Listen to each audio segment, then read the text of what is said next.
Deepak builders end developers और निवृत्ति मोटकरी परिवार का एक्सक्लूसिव प्रोजेक्ट 3 लीव्स, ऊंची जीवन शैली का ऊंचा आनंद। For more details call 9823339180।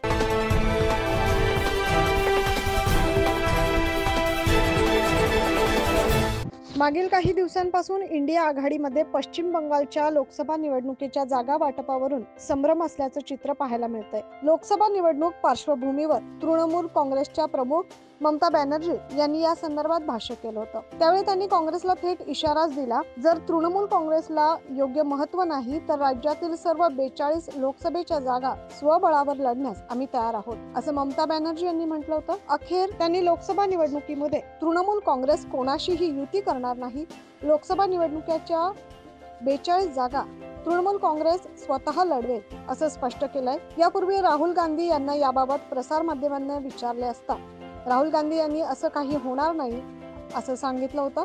मात्र आता ममता बॅनर्जी यांनी लोकसभा निवडणूक स्वबळावर लढणार असल्याची मोठी घोषणा केली। त्यामुळे हा इंडिया आघाडीला मोठा धक्का असल्याचं बोललं जात आहे।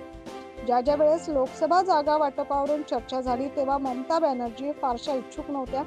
येत्या काळात लोकसभा निवडणुकीत तिसरी आघाडी मोठ्या प्रमाणात उदयास येईल आणि विरोधकांमध्ये एकजूट पाहायला मिळेल अशी चर्चा होती।